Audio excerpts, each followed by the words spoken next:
Okay, so last week I uploaded a Portal Half-Life open discussion video which allowed people to comment about their favourite theories or their own theories about the Half-Life and Portal universe. Quite a few people commented and most of them are about the GMan, but I asked for that, so that's fine. And if you have any interest in some of the theories that have come up, or you want to add more to the theories that have come up, then just leave a comment because I will probably end up doing another video. So yeah, let's skip to the comments. The first one is from Omega4Bix, and he says, the biggest thing I've read about the G-Man is that he or it is an alternate version of Gordon Freeman, in like from a different dimension or universe, but I don't see the similarities, it's just a theory anyway. Yeah, that's a common one because G-Man as in Gordon Freeman, if that makes sense. So I've not seen much else to back it up, it's just the name thing that kind of levels it out, but I think it stands for government man or something like that. So yeah. The second comment comes from Buddy Connor 331, which says, I believe that the G-Man is working with a much larger off-world resistance, and he gave Black Mesa the crystal to cause a distraction for the Combine. Once the Combine became settled on Earth, he got Gordon out of stasis to defeat Breen. After destroying the portal on top of the Citadel, the G-Man was going to put Gordon into stasis and let the Combine take over again, then trap their main leader on Earth again, taking Gordon out of stasis, but the Vortigaunt's ruined the plan. I don't understand what you mean with the last bit, but yeah, there is a lot of proof that the G-Man was the reason for the Resonance Cascade back in Half-Life 1.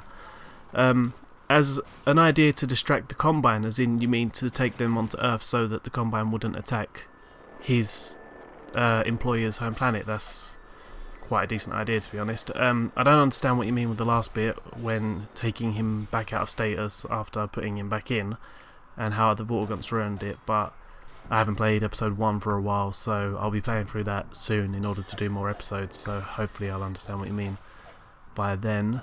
I feel that Mars Lowell says, I feel that the universe is fake and it's just an experiment on Gordon. Black Mesa is a research facility that G-Man is a part of, and he's trying to make like a total recall thing and is practicing it on Gordon.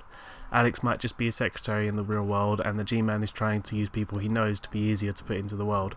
I know people in the game have the same faces and voices because you can only make so much in a game, but it could also allow the theory of G-Man where only uses so many faces to use again in the fake world.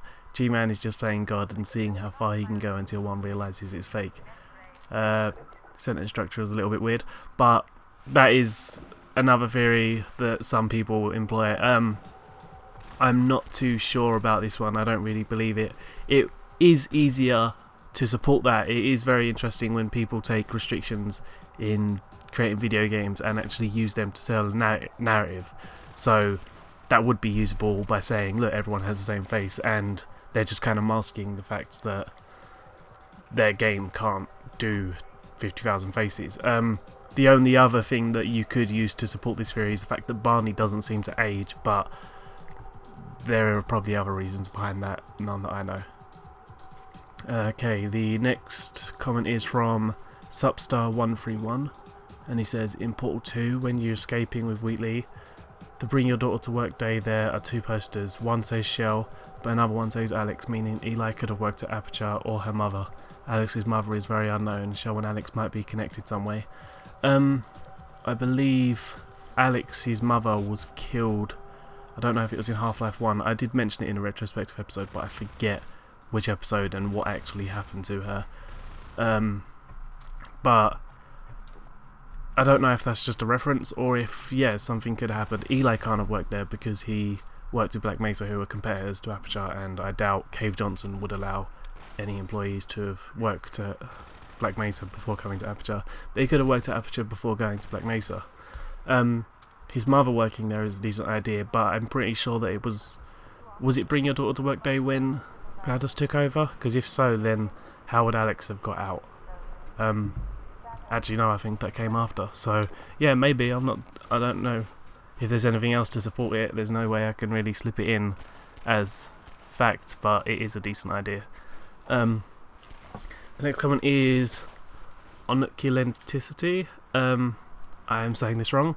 Okay, the Oracle turret is a corrupted turret that was printed with the wrong AI. Specifically, it was printed with GLaDOS's AI. The Oracle turret is able to predict the future because the same intelligence will make the choices. This also means that because the Oracle turret is spent possibly decades stuck in an inactive pipe, it is a kind of version of GLaDOS who has already learned the lessons GLaDOS learned at the end of Portal 2. The Half-Life universe is obviously one where artificial intelligence technology has improved far faster and greater than this one. Human-like AI can run on a potato battery, and AI-controlled devices are particularly disposable around Half-Life 2. It's possible that the actual Citadel itself was a giant AI, all the production, defense, and construction done by a single massive computer. Neato. Okay, so the Oracle turret is the turret in Portal 2 that you find on the conveyor belt who talks. I have always held the belief that that was probably Cave Johnson's AI because... actually no, they didn't have time to download his memories, did they? To put it in... Oh yeah, then it could possibly be Caroline. That is probably the only other choice, and that is actually quite a cool theory that it stayed in the pipe and learned all the lessons the GLaDOS slowly did over the time of the Portal series. Then the second one about the Citadel, with being a giant AI.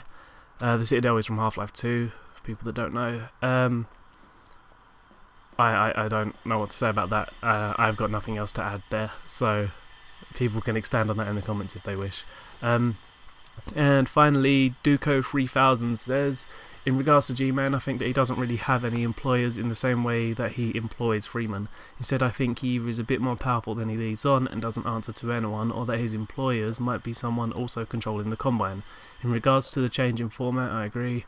Yep, that's from the other video.